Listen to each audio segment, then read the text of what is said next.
Hey guys, quick update on what we're trying to do here. I just left the Rolling Meadows library. Got a light drizzle here. I'm sure that's not coincidence, but we were able to get e-filing accepted on the eviction case. I had mentioned that we did the defective 5-day notice, but because we filed the federal case against J.P. Morgan Chase with the Northern District of Illinois, we have an option to request an emergency stay on the eviction. So that filing was accepted today, and so we printed out that court order and posted it on the door, which gives us a little breathing room on the eviction case. And so right now we have to do serving the summons with J.P. Morgan and J.P. Morgan, Stacy Friedman, their lead counsel, and Jasmine Zukanchik, or however her name is said, who was the notary that Varghese Mathai used to officially notarize the Kerala property sale agreement, where I was bypassed, and because of that document is null and void, as is many things in my life right now. So we're just making sure that we do things in the proper order.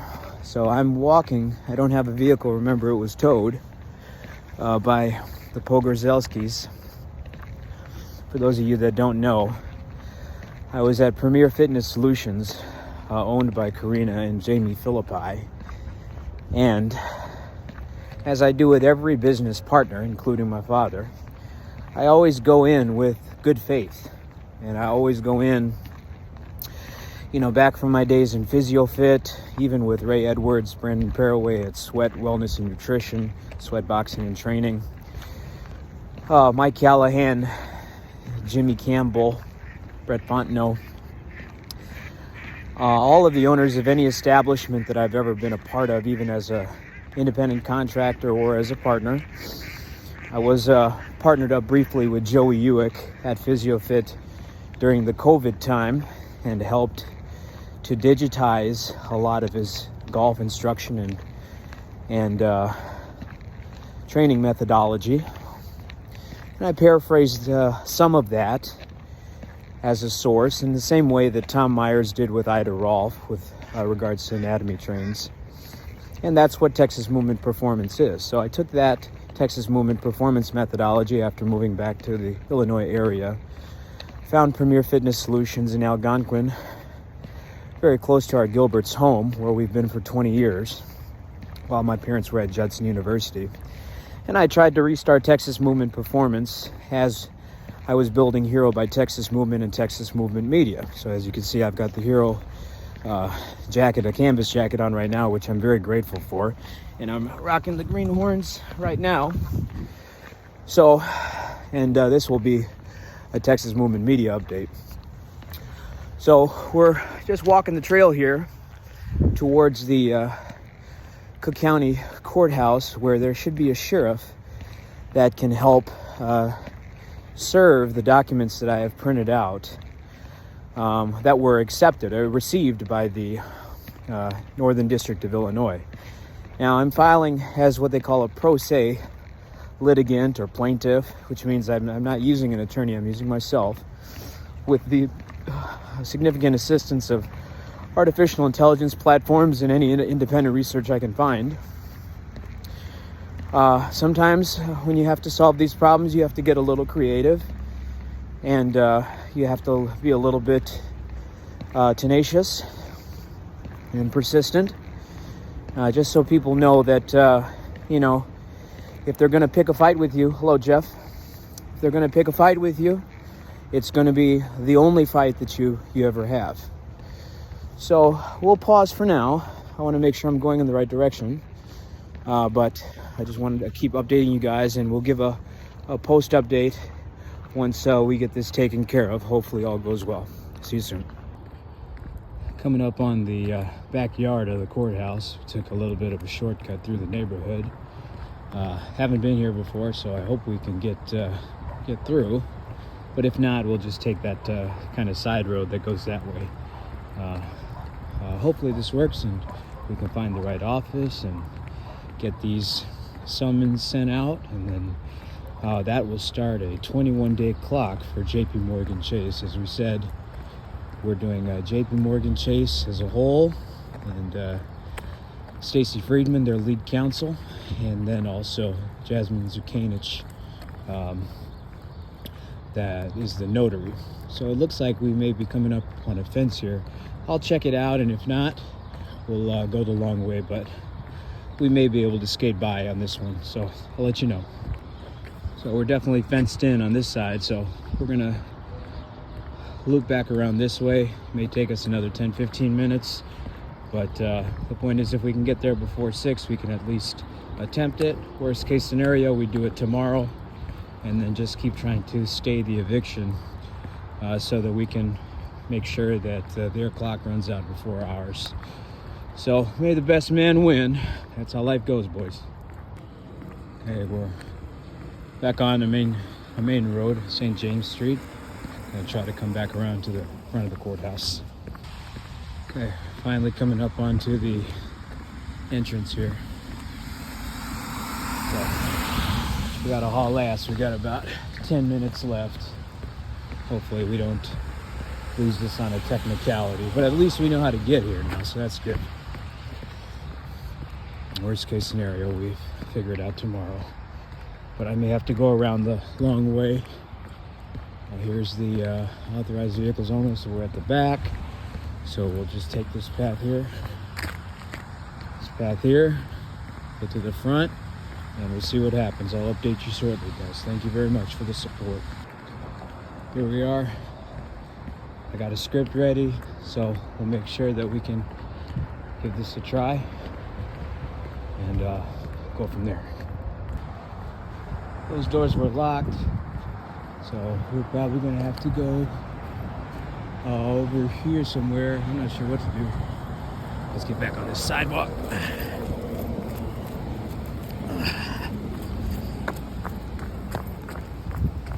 It'd be pretty frustrating if I had to do this again tomorrow, but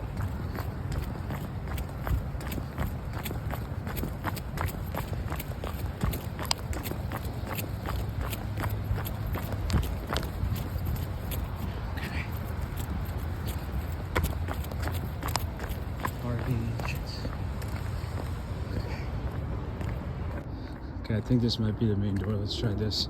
If this doesn't work, then try again tomorrow. So you're saying I'm not allowed to go up and... Correct, the clerk's office is closed. It's not 6 o'clock yet. They close at 4:30. So I can't file with the Sheriff's Department. I have a filing with the Northern District of Illinois, and I have my summons here that I have to give to the 8:30 to 4:30. That's the Sheriff's office? Yeah. No, that's the clerk's office. The Sheriff's office, everybody's done. Anybody that can help you with civil or any of that stuff is done. Okay. So 8:30 to 4:30, just come in the morning. They'll take everything you need. And if I have a fee waiver that I've applied for, they can process That's it all at that in time? the clerk's office. 8:30 to 4:30? Correct. Yep, Okay, and your name, sir? Mike Kvizovic. And your name? Modu, Modu? yeah, M-O-D-E-R-T. Mo Dirt. Thank you very Yes. much. Not a problem, you have a great time. All right, you too as well. Thank you. Well, that didn't quite go the way we wanted it, but we're walking down Euclid now, taking the more traditional route back, and at a little bit of a slower pace, because we got there just before 6, but it appears that Sheriff's Office closed at 4:30. But 8 a.m. tomorrow, we'll try this again. It'll be early in the morning. We'll have fresh legs, and now we know the route, so we will make sure that we've got our fee waiver on top, that we've got the summons and the complaint, I'll double check to see if we need all of that. But worst comes to worst, we'll make a quick trip to the library first, print out anything we need to, and we'll get this done. I don't have any attachments anymore, so a good fight, you know what I mean? You know, here's the thing. The bully wants you to starve and then beg for forgiveness for something that they did to you. And a lot of times what happens is that bully is doing that to you because they never stood up to who did it to them. And so when they see you walking in freedom, even if they may have shielded you at some point in the past, a lot of times people feel like you owe them more than you actually do.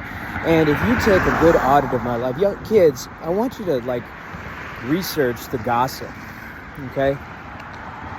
I was born in 1988, and I went to 6 different schools, elementary, middle school, high school, and they always stopped me the year before my last year at each school. So my brother finished elementary school at one school, middle school at one school, high school at one school, but I had to do two of each, 2 elementary, 2 middle, 2 high schools, and that was design breaks in my momentum. And obviously, that was because, I was moving at a pace that was too fast for the competition, because they need a certain agenda to be in place. So we'll come back here in a second. Okay, so we'll let that be the best we can do for the time being. So, like I was saying, this is a normal pattern in my life. I'm 38 years old. I turned 38 on February 25th, 2026. As far as I know, I was born February 25th, 1988. My father was never very open with me about anything that didn't benefit him directly. One of the first things he did was gave me Frederick Douglass's book, autobiography. And one of the main things in there is that Frederick Douglass didn't know his own birthday. So Rajiv and I have always been very different. And now, just looking at the common sense of it all, it's very clear that he had a different mother than me. Which makes this all the more egregious, because my dad is using a will that is obviously forged. He can't even be consistent enough on the way he signs his wife's first name. There's so many comical village tactics that are happening now. And one of the things I really want our community here in the United States, our Indian community in general, but the Kerala American community specifically, is we think because we are able to put a church together, that gives us white privilege. It doesn't. I have as close as you can get to white privilege, and a lot of exposure to other cultures as well because of my racial ambiguity. And my father has, more a literary understanding of, British and European culture than just about anybody in our diaspora. And even with all that, he falls painfully short of everything that he wants, because he has the same virus that most of us have. We want to take shortcuts. We want to have our cake and eat it too. So I'm really careful about people that make shortcuts part of their personality. Like I said, I don't like the 400, but I recognize how important it is as a philosophical training style. You know what I mean? You need to be able to finish a 400, ideally in under 50 seconds, okay? I wasn't able to accomplish that for the same reason that I wasn't able to run sub 11 in the 100 for a long time. And that's, a big part of the reason why I made Texas Movement, to solve that problem. But what people do is they realize they run into a certain, what they call genetic wall. It's not really a genetic wall. It's more of a structural limit that they've chosen because of their habits. And those habits, believe it or not, are spiritual habits, okay? So, oh, can I turn left here? Oh, that would be awesome. Yes, awesome. Okay, so here's that path. We're going back on the trail now. So that, I believe, that light is Rolling Road. If we take it right, we'll go to Harvest and Rolling Meadows and the breakfast burrito spot that I like. See, okay, so we're back on a trail now. So we can take this trail all the way back home. This is really good. So, guys, here's the thing. This particular path, spiritual path, is awful. It's the worst.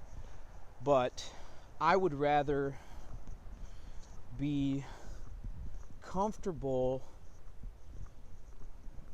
at peace. Nipsey did say it right, at peace with yourself, war with the world. But one of the good things my dad did say is, cliche, we gotta make sure we avoid cliche. Cliche is basically everybody else's experience, and you're just taking that at face value. Like Joey would always say, I hate the phrase, don't fake it till you make it. Well, Jews fake it. Jews fake being white people. And they're very successful with that. Joey is from the military, so he may be talking about things like stolen valor, like when you put on the military uniform without ever having served. So I'll tell you a story. One time I did a little pull-up contest at IIT. 20 pull-ups, they'd give you a Marines t-shirt. I was able to do 16 pull-ups in college without any kind of formalized training for it. And so they gave me a little lanyard. So I was pretty proud of that lanyard because I always felt like if the Marines gave you something, you had to earn it. And, so I always kind of took that pretty seriously. And I consider myself somebody that takes the safety of my family and people, or whoever God wants me to represent, honestly. But if I have the office of a leadership or manhood, or even just basic masculinity for myself, there's a certain defense you have to have about your person. You know what I mean? And you're given that right by God. You're not given that by white people or Jews or women or anything like that, or black culture or anything like that. So my journey was always about what is my true property? What is my true moat?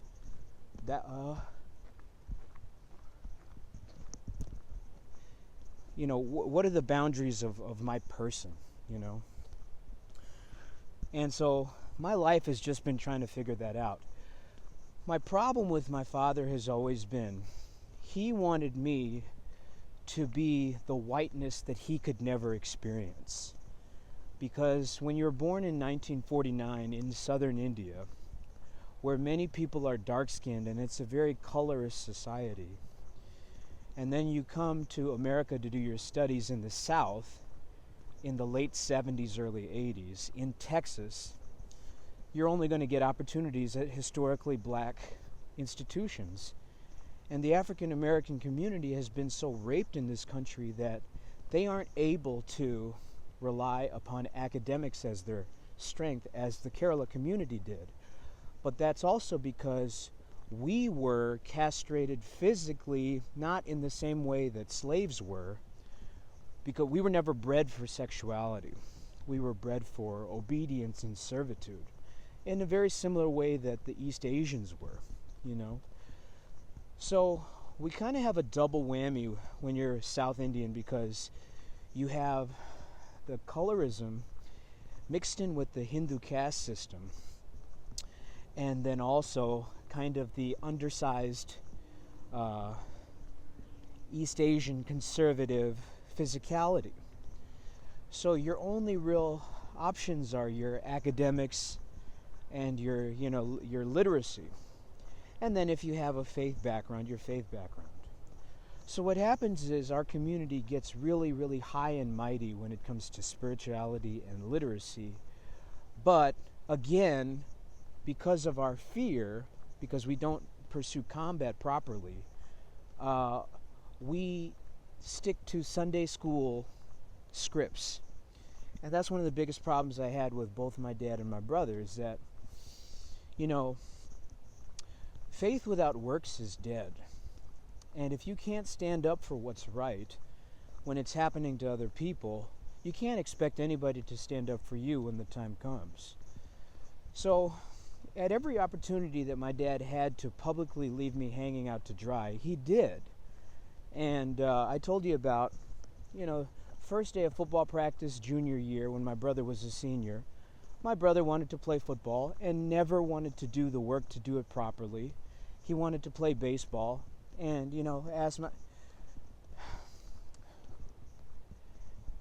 I tried to take things seriously because I recognized that anything we did would push our family name forward and by proxy our community name forward. And it would rid us of this impotent Christian dogmatic way of living that we were all accustomed to. The Sopranos taught us that feminism was taking over, and feminism turned into the homosexual agenda. And now look, you have drag queens reading to your 5-year-olds and gender things that would have never been even thought about 20, 30 years ago. So this is exactly what I was predicting. So what did I do?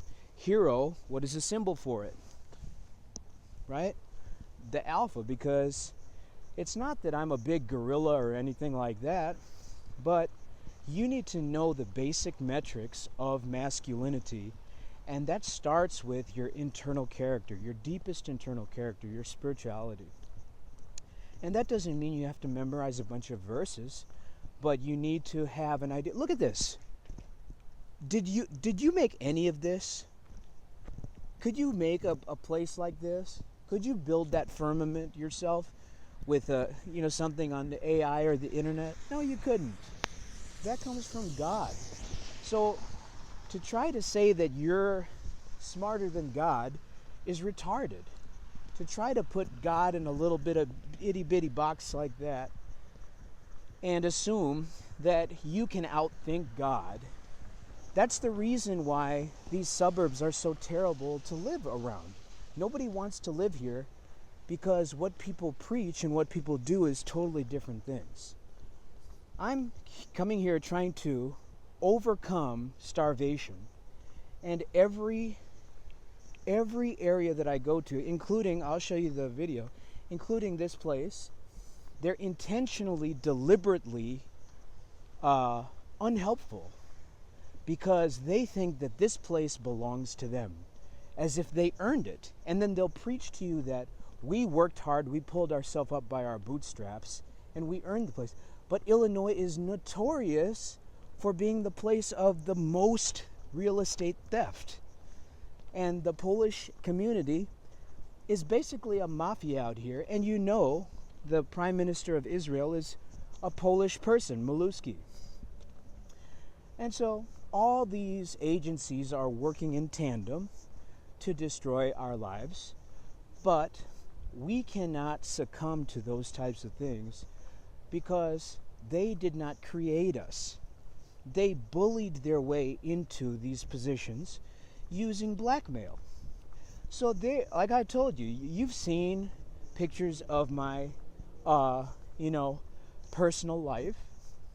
You may have seen some kind of videos about my private moments. You didn't earn that. You didn't earn that opportunity. You weren't the women in my life that had intimate moments with me. That's not your business. You know what I mean? And I have a problem with the homosexual community because you know that your homosexuality either comes from trauma or it comes from fear of rejection and weakness. You don't want to do the work of actually being a man for the woman that you care about or you like, so you take shortcuts. You want the stimulation, the physical stimulation, and you want that appearance of companionship, so you take a shortcut. But women are difficult. They're a challenge. You have to figure them out, and you have to be the type of person that can understand how to navigate that emotional thing. And that means you have to be the rock. And guess what? Being the rock means that you have to do this sometimes. You have to be willing to walk by yourself sometimes. And this is just something my father and my brother would never do. It's hard to do without money. It's very embarrassing to do it without money. So again, this is just like senior night or the first day of football practice or any other time where my father wanted me to do something he wanted to do. He would just leave me out to dry. And so, but this time he's gone too far, because he forged my mother's signature on her will, which declared me as a successor executor, which means that no transaction can happen without my at least input and say so. So he tried to bypass me, because part of my mother's inheritance from her father in Kerala, the land, and the profits of the sale of that land and that house, that needs to go to me. And what could that do? That could fund Texas Movement International. But what would that mean? That would mean that I would be financially autonomous. And what would that mean? That would mean that I'm not a slave to the Metropolitan Water Reclamation District. I'm not a slave to the engineering profession. I don't work 60 hours a week for a job I don't want to do, where everybody else gets the profit, but I'm destroyed spiritually and physically. And the one good thing about Indian culture is arranged marriage. And when it came time for me to be 28, well, first of all, he never let me go to a dance or have a date. I was a virgin until I was 20. And, you know, I tried to get my hair braided and talk to black women and all that type of stuff. And that was the greatest crime that ever happened in his life. So, there was never any pleasing him. And now that we know that Rajiv is from a different woman, you know, it's pathetic. So Rajiv does not need to be on that contract. Rajiv signed something for that purchase sale agreement, which makes him a felon now. So he's willing to make both of his sons either broke or felons, just so he can have a few more dollars. And trust me, he has plenty already, especially for his lifestyle, and he's getting Social Security income. And we're going to take that away from him, because you can't keep defrauding people. The biggest defrauding that's happening is the spiritual defrauding. And he wasn't like Joe Jackson abusive, but, you know, my mother died essentially from starvation of the heart, of the soul. And you look at the pictures I've taken with my mother and how I talk about her, and you ask yourself, you know, if I loved her or not. And, you know, I tried to be kind to the women in my life, but I'm not going to sit here and say like I'm the greatest, you know, relationship expert or anything. But I just try to be genuine with people, you know. I knew probably a family wasn't going to be good for me, because I did not trust my father to support any decision I made that didn't go exactly along with his wishes. If I got married and had a child, he would manipulate that worse than a black baby mother that you see in child support court. So I was very, very scared about that. And so that's why I really never went past a certain point with women at all. And there's no reason for my mother to be dead right now. She was systematically deprived of life over the last several years. So I'm kind of grateful she's gone, because she doesn't have to deal with it anymore. And now that the FBI is involved with this, my father's going to be explored completely. And I hope they throw the book at him, because it's time for you Indian people to know that you're not white and you don't get the same kind of privilege that they do. And that privilege is fraudulent anyway. So I'm going to be on the black side for sure. But I also needed to show that community that there was a way to be conscious without completely disregarding what the Lord can do, and without giving up your true masculinity. Because you can be educated and sensible and thoughtful and emotionally intelligent without being homosexual or any kind of alternative lifestyle. And so it was a tough journey, but we're approaching the end of it. Tomorrow we'll get back on the road and we will clean this thing up. I'm very disappointed with the Polish community. I'm very disappointed with the white community. I don't respect you people. I don't respect you, and I don't respect how you've used theft to destroy this nation. You people have destroyed this nation. And Mexicans and black people are saving you. And the way you treat them is absolutely reprehensible. And I'm going to let God deal with you, especially you white women. You sit there with your privilege and you try to take advantage of the pain of slavery. And you sit there with your soulless expressions, and you don't even have the decency to be helpful because your privilege runs out after middle school. And so, you know, God gives you your reward in this life and you'll get it in the next as well. So we're back home now. I'm going to kind of cool down and relax and make sure my paperwork's in order. But this wasn't a loss today. We learned some things and we made some headway. And as soon as I can be free of this godforsaken place in the suburbs, I will be more than happy. And I'm so sorry that the African American community, Hispanic community has had to deal with this for so long. And I hope the Lord can bring us all to a place where we just don't have to deal with this anymore. So we're going to sign off for now, and hopefully we'll upload this later. But thank you very much for your time, attention, and support.